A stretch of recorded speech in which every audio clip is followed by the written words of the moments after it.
I sent them a Journal of American Doctors Society.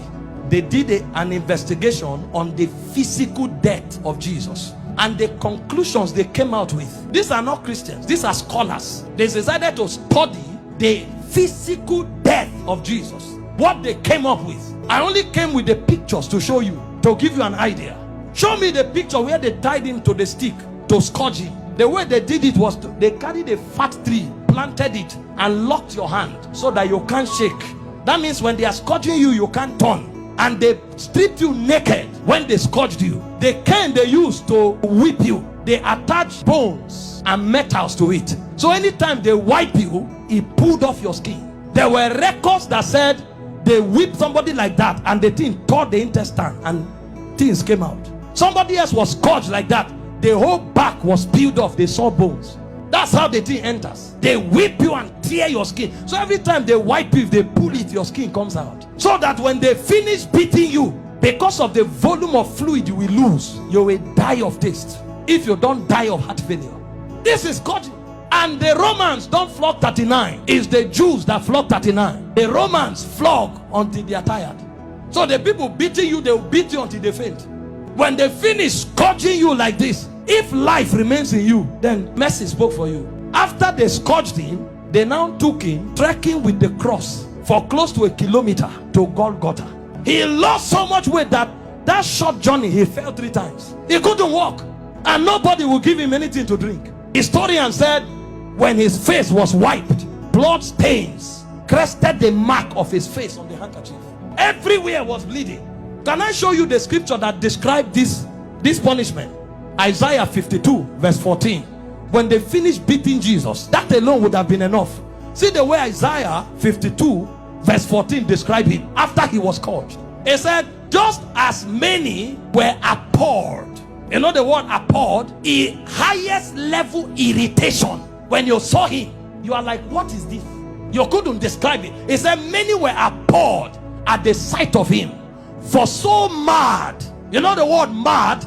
Disfigured. So disfigured was his appearance, like an object of horror.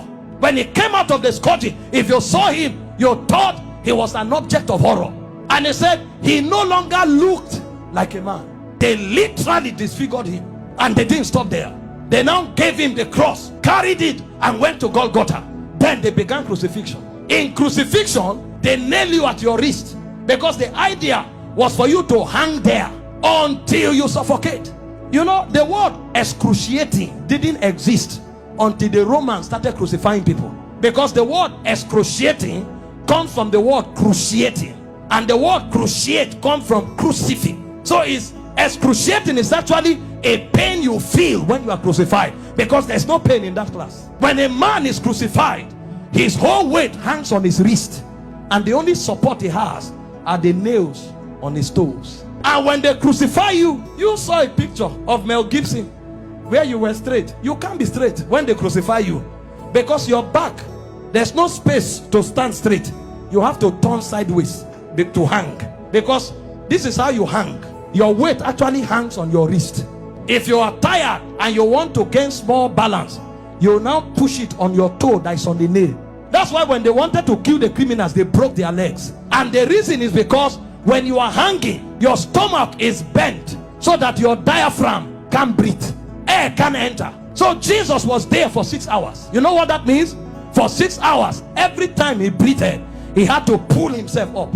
So he pulled himself on a nail up to breathe for 6 hours. He will pull up, breathe, go back, pull up for 6 hours. Remember, his back is already torn. So as he's pulling up, he's feeling pains on the wrist, his back is scrubbing on the cross, and his leg is feeling pain. To breathe and go back, every breath was death for you for 6 hours. And they were mocking him at the same time. So there was soulish torture, there was physical torture. As if that's not enough, he carried sin on him. So God was not connected to him at the time. God had to turn away. So there was spiritual torture, soulish torture, bodily torture. So much so that he cried, Eloi, Eloi, lama sabachthani, my God, why hast thou forsaken me? It's like a disconnection between your spirit and your soul. So the man was no longer alive. He died in the spirit before he died in the natural. The level of pain. We don't know what was done for us in 6 hours. And guess what? His mother was there. Can you stand naked before your mother? This is the man that the mother saw do wonders. How come? Imagine when he looked at their faces. See what you'll be interpreting. Some are saying, why? How come? Why can't you do anything today? Then the Jewish people were mocking. Physician, heal yourself. Fake prophet, I thought you said you had miracles. Why don't you come down? The thieves that were on the cross, one was mocking him. So from everywhere. Meanwhile, all the sicknesses on earth were on him on the cross. You have cancer, you say it's painful. He had cancer, diabetes, hepatitis, all that day at the zenith. Because he carried sickness, he carried sin, and he carried the reproach of God. You don't know the reproach of God until you go to hell. So for those 6 hours, he was in hellfire. Until a point came when the price was paid. He looked up and said, I'm thirsty. They gave him vinegar. He said, no, that's not what I'm looking for. I'm looking for the river that flows from the throne of God. I'm looking for that which satisfies indeed. When they didn't have it to offer, he said, it is finished. And he said, Father, unto you I commit my spirit. I commit. Because they couldn't kill him. They couldn't kill. No, you don't kill him. This commandment I've received from my Father. I have the power to lay down my life and to take it up. So he felt all those pains, keeping his life inside him. He had the choice to give up the ghost early. But if he gave up the ghost before the scourging, the sacrifice won't be complete. That's where it is more painful.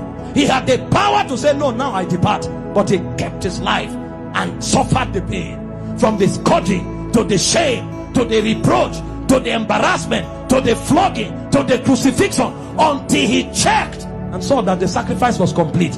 Because he had the choice of letting you go to hell, or of keeping you while he stays in hell. He chose to stay in hell.